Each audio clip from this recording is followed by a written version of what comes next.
সেই রাসূলের আগমনের মাসকে উপলক্ষ করে আমি গত জুমা এবং আজকের জুমায় রাসূলের জীবদ্দশায় কিছু মুজিজার আলোচনা করার চেষ্টা করেছি। রাসূলের জীবদ্দশায় সাহাবীরা কিভাবে ইসলাম পেয়েছে, কিভাবে ইসলামকে মেনেছে এবং আমরা কিভাবে মানতেছি। আমরা তো ইসলাম পেয়েছি, কতটুকু মানতেছি, এই পার্থক্যটা তুলে ধরার উদ্দেশ্যেই আমার ওয়াজ। আমি সেই হিসাবেই আয়াতে কারিমা তেলাওয়াত করেছি, সত্যের সন্ধানের, সত্যের সুসংবাদের আয়াতে কারিমা। যে হে ঈমানদারেরা, তোমাদের মাঝে তোমরা তাকওয়া অবলম্বন করো, খোদা ভীরুতা অর্জন করো। 2 নম্বরে তোমরা সত্যবাদী লোকদের সাথে সম্পর্ক কায়েম করো। ওয়াকুনু মা'আস সাদিকিন। এই মর্মে একটা হাদিসে বলেছি, সত্য সকল জায়গায় মুক্তিপ্রাপ্ত, অসত্য সকল জায়গায় ধ্বংসপ্রাপ্ত। সুতরাং সত্যের সন্ধান আমাদের দরকার আছে না নাই? সত্য মিথ্যার পার্থক্য করতে পারাটাই হলো আপনার জ্ঞান আছে বলে ধরা হবে। সত্য কোনটা, অসত্য কোনটা, সঠিক আর ব্যাঠিক, এটা যদি পার্থক্য আপনি করতে না পারেন, তাহলে কিন্তু আপনি একজন জ্ঞানী মানুষ বলে কেউ মনে করবে না, বরং বলবে তুমি একটা বোকা, তুমি একটা কি বোকা। আমাদের বাচ্চাদেরকে অনেক সময় দোকানে পাঠানো হয় কিছু কেনার জন্য। ধরুন না, তরকারি কেনার জন্য পাঠাইছেন, আলু কিনতে পাঠাইছেন 2 কেজি। ছোট বাচ্চা বলছে 2 কেজি আলু দেও। তো আলুর দোকানদার ওই যে পোকাওয়ালা, কাঁচা, বিভিন্ন দাগওয়ালা আলু সহ দিয়েছে, নিয়ে চলে আসছে। এখন মায়ে দেখে বলতেছে, কিরে পুত, এটা কি নিয়ে এসছো? এগুলো কাটা, পোকাওয়ালা, এরকম। তুমি আলু আনতে বলছো, আমি আলু নিয়ে আসছি, 2 কেজি নিয়ে এসছি, কম তো আর আনি। এই জায়গায় এই শিশু বাচ্চা এর কোনো দোষ বলা যাবে না, কারণ ওর মধ্যে এখনো ভালো মন্দের পার্থক্যের মতো জ্ঞান এখনো অর্জন হয় নাই। কিন্তু আপনি স্বামী হিসেবে, বাবা হিসেবে যদি একটা পণ্য পচা, গান্দা, পোকাওয়ালা সাথে নিয়ে আসেন, তাহলে কিন্তু বউয়ের বকা খাইতে আর কোনো বাধা থাকবে না। তাহলে বোঝা গেল ভালো মন্দের পার্থক্য যে করতে না পারে, সে আসলে অত জ্ঞানের অধিকারী নয়। তদ্রূপ কোনটা হক, কোনটা বাতিল, কোনটা সঠিক ইসলাম, কোনটা বাতিল, এটা বোঝার মতো জ্ঞান আপনাকে অর্জন করতে হবে। বলবেন যে আমাদের তো জ্ঞান নাই। বলে না, জ্ঞান অর্জন করা ফরজ ছিল, কেন জ্ঞান অর্জন করলাম না? এই প্রথমেই দোষটা হবে। তালাবুল ইলমি ফরিদাতুন আলা কুল্লি মুসলিমিন আও মুসলিমাতিন। প্রত্যেকজন মুমিন মুসলমানের জন্য ততটুকু পরিমাণ দ্বীনের জ্ঞান অর্জন করা ফরজ, ততটুকু জ্ঞান অর্জন করলে হক বাতিলের পার্থক্য করতে পারে। সুতরাং হকের অর্জন আমাদের করতে হবে, হকের পক্ষে আমাদের অবলম্বন করতে হবে, হকের পক্ষের কথা বলতে হবে। যদি আমি আপনি হকের পক্ষে লড়তে না পারি, বলতে না পারি, তাহলে যারা বলে, যারা করে, তাদের সাথে অবলম্বন করতে হবে। ওয়াকুনু মা'আস সাদিকিন। আল্লাহ রাব্বুল আলামিন এইটাই বলেছেন, ও ঈমানদারেরা, তোমরা যদি নিজেরা বলতে না পারো, নিজেরা করতে না পারো, তাহলে যারা করে বলে তাদের সঙ্গ তোমরা গ্রহণ করো। ইনশাআল্লাহ বলেন, ইনশাআল্লাহ। সুতরাং হকের পক্ষে থাকতে হবে। হক কথা হয়তো আমরা বলতে পারবো না, কিন্তু পক্ষে অবলম্বন করে থাকতে হবে। আল্লাহ কবুল করে বলেন আমিন। আল্লাহ রাসূল সাল্লাল্লাহু আলাইহি ওয়াসাল্লাম মক্কা থেকে মদিনায় যখন হিজরত করে চলে আসলেন, হিজরতের প্রথম বছর একজন সাহাবী ইন্তেকাল হয়ে গেলেন। আল্লাহ রাসূল সাল্লাল্লাহু আলাইহি ওয়াসাল্লাম এই সাহাবীর লাশকে সামনে দিয়ে দিলেন, বললেন, তোমরা জান্নাতুল বাকির দিকে যাও, আমি লাশের সাথে সাথে আসতেছি। আল্লাহ রাসূল সাল্লাল্লাহু আলাইহি ওয়াসাল্লাম লাশের পিছনে পিছনে যাইতেছে। একজন মানুষ রাসূলের পিছনে একবার ডান দিক থেকে রাসূলকে দেখে, আবার বাম দিকে চলে এসে রসুলকে দেখে, আবার পিছন বরাবর থেকে রসুলকে দৃষ্টিপাত করতে থাকে। কিন্তু সেই ব্যক্তি কোনো কিছু হয়তো দেখার জন্য সে চেষ্টায় আছে, কিন্তু সে দেখতে পাইতেছে না। পেয়ারা হাবিব সাল্লাল্লাহু আলাইহি ওয়াসাল্লাম বিষয়টা বুঝতে পারলেন, আমার পিছনে এক ব্যক্তি আনচান করতেছে, বেচাইন হয়ে গিয়েছে, একবার ডানে একবার বামে একবার পিছনে এসে চলাফেরা করছে, আমার হয়তো কোনো একটা কিছু দেখার জন্য চেষ্টায় রয়েছে। হাদিস শরীফের মধ্যে এসেছে, পেয়ারা হাবিব সাল্লাল্লাহু আলাইহি ওয়াসাল্লাম তার এই বেচাইন অবস্থা দেখে নিজে বুঝতে পেরেছেন। সাথে সাথে নিজের শরীর মোবারকের উপরে যে চাদরটা ছিল, আল্লাহ রাসূল সাথে সাথে এই চাদরটা পিছনের দিকে এরকম ছেড়ে দিলেন, ঢিলা করে দিলে। সুবহানাল্লাহ, বাড়ি থেকে বলেন। হাদিসে চাদরের কথাই আসছে। আমাদের জামার সাথে বোতাম দিয়ে লাগানো, কলারের মধ্যেও এমন বোতাম লাগানো, পিছন দিকে যাওয়ার কোনো সুযোগ নাই। কিন্তু রসুলের জামা ছিল একেবারে ঢিলা ঢালা, বরং ওই দিনের পোশাক ছিল চাদর। আমার উপরে যেটা আছে নরমাল, মানে নরম, এদিকেও যায় সেদিকেও যায়। রসুল পিছনের চাদরটা এরকম ছেড়ে দিলেন, এই জায়গাটা উন্মুক্ত করে দিলেন, খালি করে দিলেন কিছু একটা দেখার জন্য। হাদিস শরীফের মধ্যে এসেছে, ওই ব্যক্তি সাথে সাথে রসুলের এই গর্দানের দিকে দৃষ্টিপাত করলেন। গর্দানের দিকে দৃষ্টিপাত করার পরে হাউমাউ করে কান্না করে রসুলকে পিছন থেকে জড়ায় ধরলেন, জড়ায় ধরে ফুপিয়ে ফুপিয়ে কান্না শুরু করলেন। মনে হইতেছে তার মনে হয় মা মারা গেছে অথবা বাবা মারা গিয়েছে, এমন ভাবে কান্না করতেছে। সকল সাহাবীরা একেবারে নিস্তব্ধ হয়ে গেলেন, সকলের পা আটকে গেল তার কান্না দেখে। রসুলও দাঁড়িয়ে গেলেন, রসুল তাকে সান্ত্বনা দিলেন, জিজ্ঞেস করলেন তুমি কেন কান্না করো? তখন ওই ব্যক্তি বলে, ইয়া রাসূলুল্লাহ, ইয়া হাবিবাল্লাহ, যে জিনিসটা দেখার জন্য আমি 80টা বছর, কোন রিওয়ায়াতে এসেছে 120 বছর যেই জিনিসটার সন্ধান করতেছিলাম, এই মুহূর্তে সেই জিনিসটা পেয়ে গেলাম, এই খুশিতে আমি কান্না করতেছি। বলে সেটা কি? সেটা হলো রসুলের মহরে নবুয়ত। আপনারা জানেন কিনা, দুই কাঁধের মাঝ বরাবর ঘাড়ের এই সাইডে, রসুলের এই ঘাড়ের সাইডে একটা কবুতরের ডিমের মতো উঁচা হয়ে একটা জায়গা ছিল। এই জায়গার মধ্যে ছোট্ট ছোট্ট সুন্দর সুন্দর সুন্দর ছোট ছোট পশম মোবারক ছিল, আর এর ভিতরে লেখা ছিল মুহাম্মাদুর রাসূলুল্লাহ সাল্লাল্লাহু আলাইহি ওয়াসাল্লাম খাতামুন নবীয়্যিন। এটাকে বলা হয় মোহরে খাতেমা, মোহরে নবুয়ত। মোহরে নবুয়ত, নবুয়তের মোহর মারা হয়েছে, এরপরে আর কোন নবী আসবে না। সুবহানাল্লাহ। অনেক সময় খুব গুরুত্বপূর্ণ যদি চিঠি হয়ে থাকে, রাজা বাদশাদের যদি চিঠি হয়ে থাকে, চিঠি লেখা যখন শেষ, চিঠি লেখা যখন শেষ, চিঠিকে লিখলো এই ঠিকানার পরেই, এই কথাগুলোর পরে একটা মোহর মারা হয়, তার মানে বোঝানো হয় এই চিঠির আর কোনো কথা বাকি নাই, সকল কথা এর আগেই লেখা হয়ে গেছে। আল্লাহ রাব্বুল আলামিন বুঝায় দিয়েছেন, আদম থেকে শুরু করে আজ পর্যন্ত যত লক্ষ নবী রাসূল এসেছেন, এই রসুলের পরে আর কোনো নবী রাসূল আসবে না। সুবহানাল্লাহ, আমরা শেষ নবী। এই যে ব্যক্তি রসুলের এই মোহরে নবুয়ত দেখলেন, দেখে জড়া ধরে কান্না করতে করতে মোহরে নবুয়তকে চুমু খাইতে শুরু করলেন।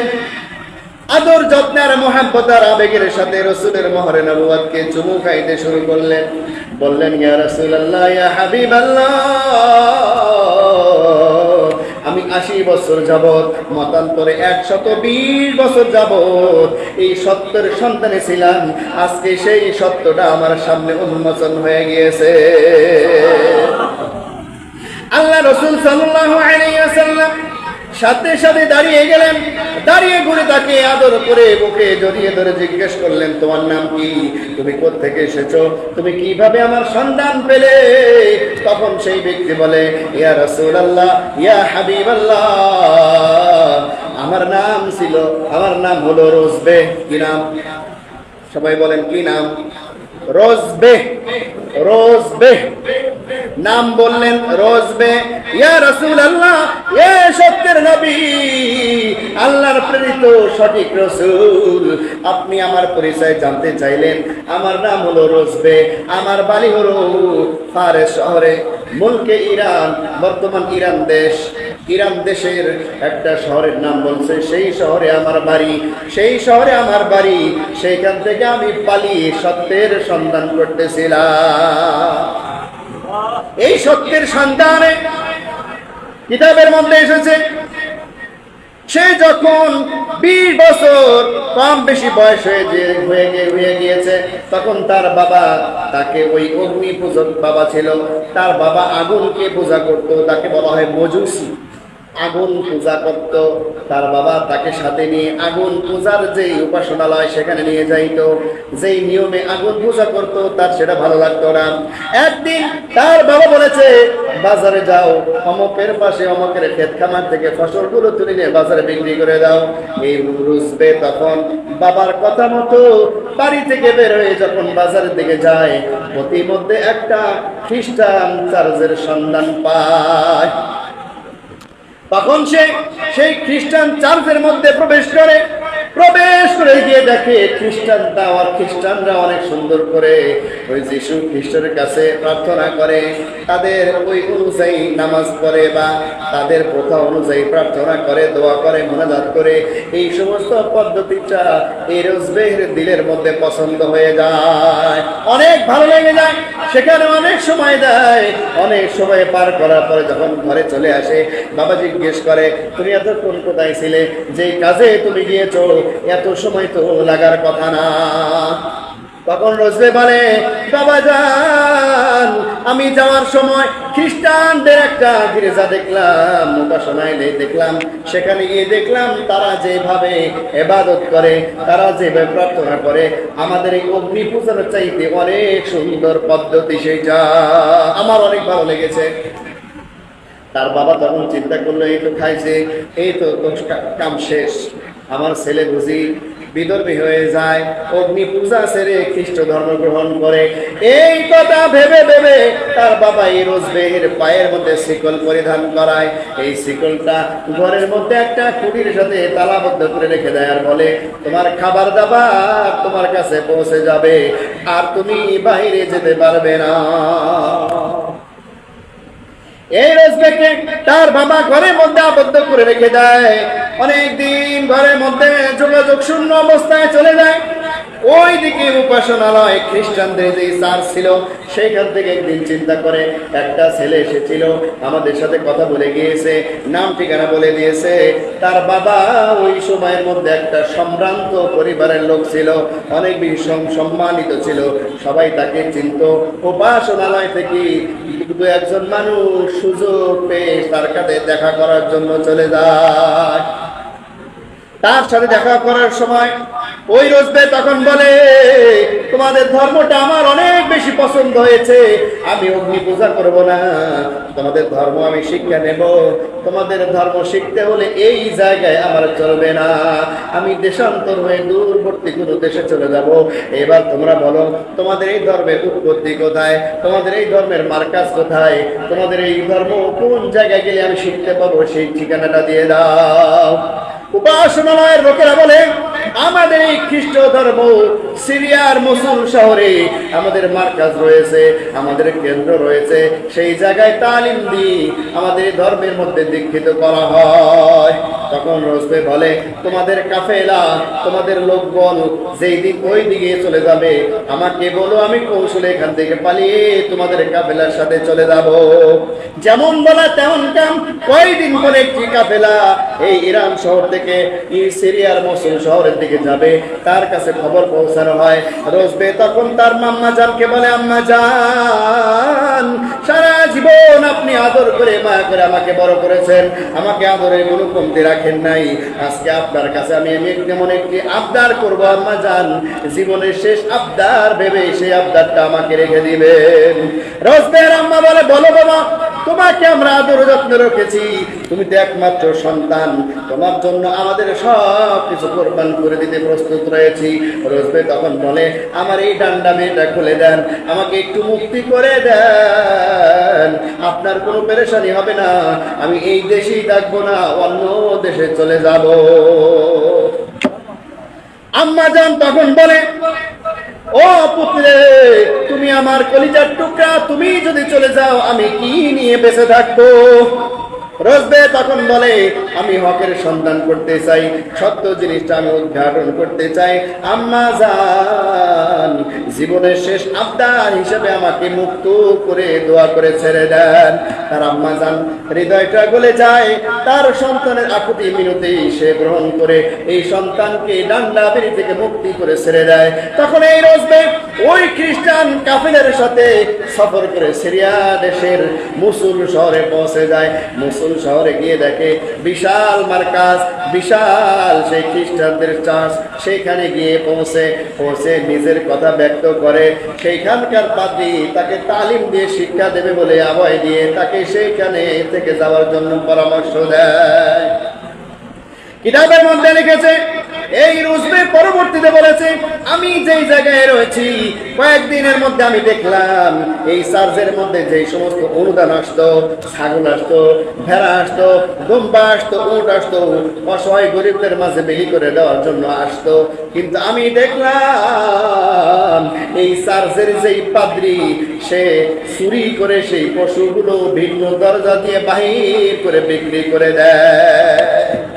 মানে খ্রিস্টানের চার্চে যে পাদ্রী সে চোর। সে কি চোর? চোর শুধু ওই সময় ছিল, এখন নাই তো, কি বলে না? এখনো আছে চোর, সব জায়গায় এখনো বিদ্যমান। অফিসেও চোর আছে, বড় বড় অফিসে বড় বড় চোর, ছোট ছোট অফিসে ছোট ছোট চোর আছে না নাই? এই চোরদের থেকে আল্লাহ তাআলা হেফাজত করে, বলেন আমিন। খ্রিস্টান পাদ্রীর এই চুরি করা সে যখন দেখলো, সে তখন চিন্তা করলো, চোরের কাছে তালিম নিয়ে আমি কখনো সঠিক পথ পেতে পারবো না। ইহদিনাস সিরাতাল মুস্তাকিম, আমার সাথে বলেন, ইহদিনাস সিরাতাল মুস্তাকিম সিরাতাল্লাযীনা আন'আমতা আলাইহিম গায়রিল মাগদুবি আলাইহিম ওয়ালাদ-দাল্লিন।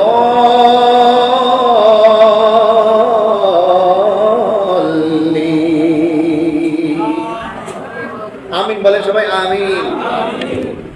আমরা কিন্তু আমাদের সময় দোয়া আল্লাহর কাছে করি, ও রব আমাদেরকে সত্যের সন্ধান দাও, সঠিক পথ দেখাও, যেই পথেই পূর্ববর্তী সাহাবীরা, পূর্ববর্তী মানুষেরা যেই পথ অবলম্বন করে তোমার সন্তুষ্টি আর নিয়ামত অর্জন করেছিল, ঠিক কিনা বলে? গায়রিল মাগদুবি আলাইহিম ওয়ালাদ-দাল্লিন। ওই পথ আমাদেরকে চালাবেন না, ওই পথের দিশা আমাদেরকে দিবেন না, যেই পথে চললে গোমরাহ হয়ে যায়, বিপদগামী হয়ে যায়, জাহান্নামী হয়ে যায়। আমরাও কিন্তু সত্যের সন্ধান করে থাকি দৈনিক 17 রাকাত ফরজ নামাজের মধ্যে এগুলো করে থাকি, ঠিক কিনা বলেন? সুন্নাত তো রয়েছেই, কতবার আল্লাহর কাছে এই দোয়াগুলো করে থাকি, কিন্তু আমাদের চাওয়া সঠিকভাবে হয় না বিধায় সত্যের সন্ধান আমাদের মিলে যাইতেছে না। এই রোজবে যখন দেখলো এই চার্চের পাদ্রী নিজেই চোর, তখন সে সত্যের সন্ধান সঠিক পাবে না ভেবে এই পাদ্রী থেকে বিদায় নিয়ে অন্য শহরে চলে যায়। এই পাদ্রী থেকে সরে অন্য শহরে চলে যায়, অন্য আমাবিয়া শহরে চলে যায়। সেই শহরের মধ্যে আরেকটা চার্চ পায়, সেখানে গিয়ে সে নিজেকে সুপর্দ করে বলে, আমি সত্যের সন্ধানে এসেছি, আমাকে সঠিক পথ প্রদর্শন করাও। এই চার্চের পাদ্রীও কয়েকটা দিন গেলে বুঝতে পারে এই পাদ্রীর মাঝেও সমস্যা রয়েছে, এমন একটি সমস্যা যেই সমস্যা থাকলে কোন মানুষ সঠিক পথ দেখাতে পারবে না। এইভাবে 4টা চার্চে যায়। কয়টা? 4টা চার্চে যায়। ইতিমধ্যে প্রায় 20 বছর চলে যায়। কয় বছর? 20 বছরে 4টা চার্জে যায় এই রজবে, সর্বশেষ যেই চার্জের মধ্যে যায় এই লোকটাকে ভালো পেয়েছিল মাশাআল্লাহ। এই লোকটার কাছে নিজেকে সপর্দ করে বলে, আমাকে সঠিক পথ দেখান। দুঃখের কথা হলো কয়েকটি দিন যাওয়ার পরে এই পাদ্রীর হায়াত শেষ হয়ে যায়। যখন মরজে মৌত চলে, মৃত্যুর সময় এসে যায়, এই পাদ্রী তখন এই রোজবেকে ডেকে বলে, রোজবে তুমি আমার কাছে সঠিক পথ চেয়েছিলে, সঠিক পথের দিশা চেয়েছিলে, আমি তোমাকে সঠিক কথা আজকে বলে বিদায়ী হয়ে যাব। তখন রজবে বলে, বলেন আপনি কি বলতে চান? তখন সে বলে, আমি হলো সত্যের পক্ষের সর্বশেষ পাদ্রী, আমার পরে আর এই ধর্মের সঠিক কোনো পাদ্রী থাকবে না। তার মানে হলো আমার পরে এই জমানায় আর কোনো সঠিক দিনের দিশা কেউ দিতে পারবে না। বলে কেন? বলে মা নানসাত মিন আয়াতিন নুনসিহা, বলে এই মুহূর্ত থেকে, আজকে থেকে এই জমিনের মধ্যে নতুন আরেকজন রাসূলের আবির্ভাব হয়েছে, তার দিন ধর্ম যেহেতু এই জমিনের মধ্যে প্রচার হয়েছে, ওই সময় থেকে আগের দিন ধর্ম বাতিল হয়ে গেল। সুবহানাল্লাহ বলেন। এই পাদ্রী তখন বলে, রজবে তোমাকে আমি নসিহত করতেছি, তুমি এই দেশ থেকে চলে যাও, এমন একটা দেশে যাও যেই দেশে খেজুরের আবাদ হয়। যেই দেশে কিসের আবাদ হয়? খেজুরের ফসল ফলানো হয়, খুব ভালো খেজুর হয়, সেই দেশে চলে যাও। ওই দেশে গেলে তুমি সেই সঠিক মানুষের সন্ধান পেয়ে যাবে। সুবহানাল্লাহ।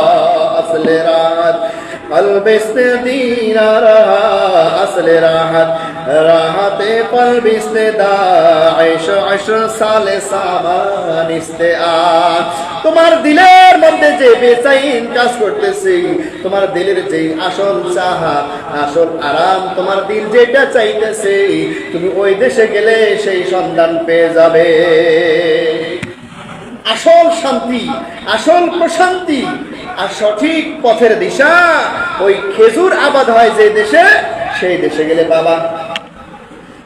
এই রজবে তখন বলে, আমি তো বুঝলাম সেই দেশে গেলে পাবো, কিন্তু সেই লোককে কিভাবে চিনবো আপনি বলেন? তখন বলে, সেই লোকের দুইটা বৈশিষ্ট্য থাকবে। কয়টা? দুইটা বৈশিষ্ট্য থাকবে। এক নাম্বার বৈশিষ্ট্য হলো, সেই লোক কখনোই সদকার খাবার, সদকার জিনিসপত্র সে গ্রহণ করবে না। সৎকার বৈশিষ্ট্য, সৎকার খাবার, সৎকার জিনিসপত্র সে গ্রহণ করবে না, খাবে না। দুই নম্বরে হাদিয়া নামক যেই জিনিসটা দিবা, সেই জিনিসটা সে সাধানন্দে গ্রহণ করবে। তাহলে একটা হলো সৎকার গ্রহণ করবে না বা খাবে না, দুই নম্বরে হাদিয়া দিলে সে সানন্দে গ্রহণ করবে। কয়টা হইল? দুইটা।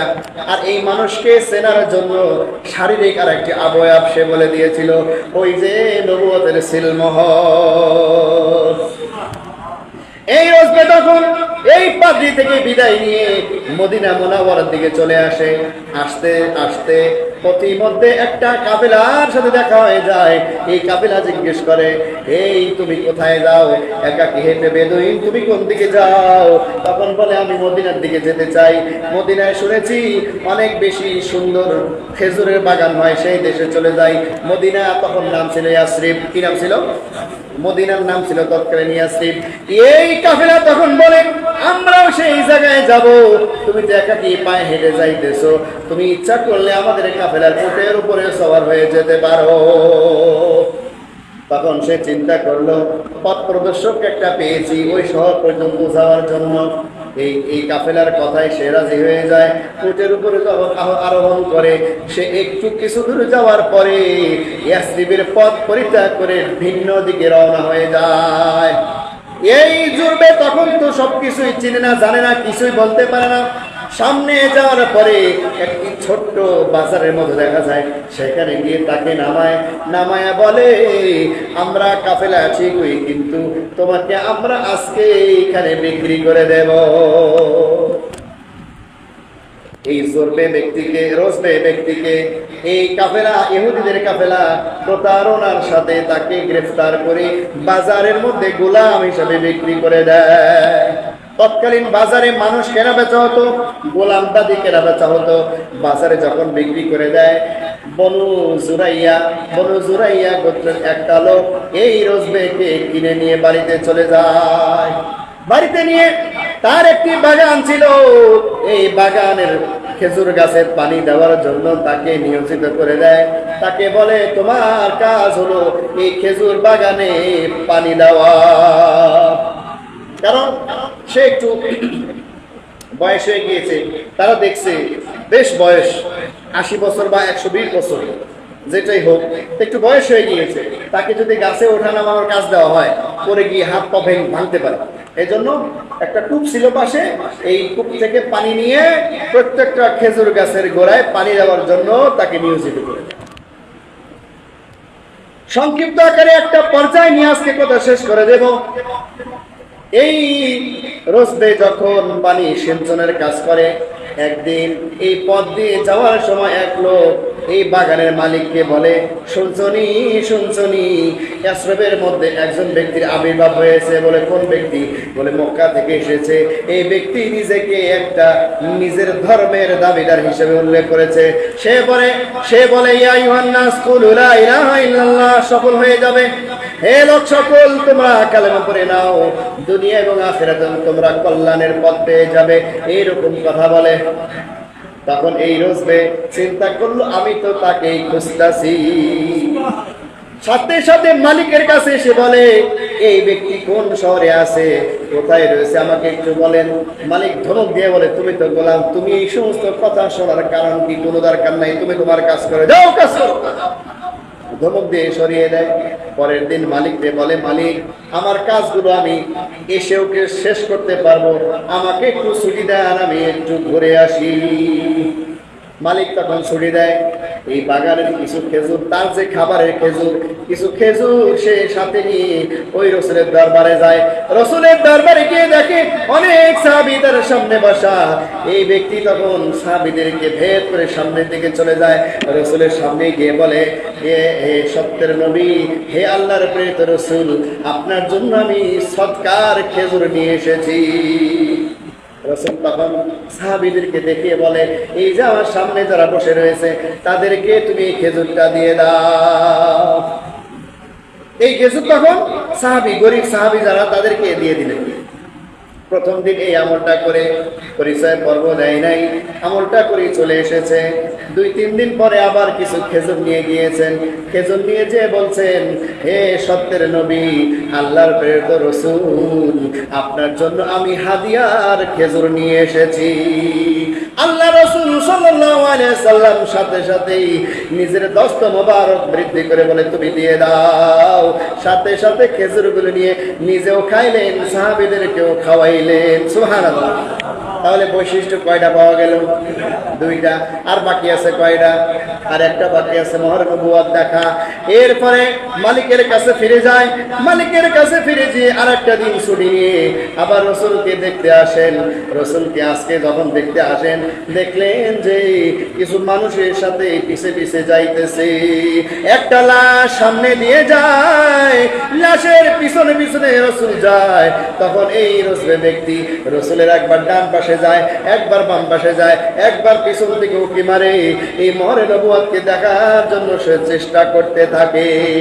এক পর্যায়ে রাসূল সাল্লাল্লাহু আলাইহি সাল্লাম নিজের চাদরকে পিছনের দিকে একটু ঢিলা দিয়ে দেয়, ছেড়ে দেয়। সাথে সাথে মোহরে নবুয়তকে দেখে সে বুঝতে আর বাকি থাকে না, চিনতে আর বাকি থাকে না। আমি এতদিন বাবদ যেই সত্যের সন্ধান করছিলাম, আমার সামনে আজকে সেইটা উন্মুক্ত হয়ে গিয়েছে। আল্লাহ রাসূল সাল্লাল্লাহু আলাইহি ওয়াসাল্লাম তাকে বুকে জড়িয়ে ধরে, আমি আগে এই ঘটনা দিয়েছি, এই মুহূর্তে আল্লাহ রাসূল তাকে বুকে জড়িয়ে অনেক আদর করে, অনেক আদর করে তাকে নাম জিজ্ঞেস করে, তোমার নাম কি? তখন সে বলে, আমার নাম রসবে। তখন আল্লাহ রাসূল সাল্লাল্লাহু আলাইহি ওয়াসাল্লাম বলেন, এই মুহূর্ত থেকে তোমার নাম হলো সালমান। সুবহানাল্লাহ। সালমান ফারসি রাদিয়াল্লাহু তাআলা আনহু নাম ধারণ করা হয়। এই সালমান ছিলেন ওজবে 20 বছর বয়স থেকে সে বছরকে বছর যুগকে যুগ সত্যের সন্ধান খুঁজতে খুঁজতে বয়স যখন 80 বছর, মতান্তরে 120 বছর, তখন রসুলের কাছে সে ধরা দেয়। তখন রসুলের সামনে সে কালেমা পড়ে মুসলমান হয়ে যায়। লা ইলাহা ইল্লাল্লাহু মুহাম্মাদুর রাসূলুল্লাহ সাল্লাল্লাহু 120 বছর অথবা 80 বছর বয়সে মুসলমান হয়ে যায়, সত্যের সন্ধান পেয়ে যায়, আখিরাতের সফল সেই মুসাফির আজকে সেই কামিয়াবির দরজায় দাঁড়িয়ে যায়, মুসলমান হয়ে গেল। এখন তার জন্য আরো কিছু কাজ রয়েছে। সে আরেক জায়গায় গোলাম হিসেবে বন্দী ছিল, ওখান থেকে মুক্তি করতে হবে। কিভাবে মুক্তি হলো? এই মুক্তির মুজিজাই হলো আমার আলোচনার আসল উদ্দেশ্য ছিল দুইটার একটি সেটা। সত্যের সন্ধান আমাদের সকলকেই করতে হবে। তো বলেন, কি বলেন? সঠিক পথ আমাদের সকলকেই খুঁজতে হবে।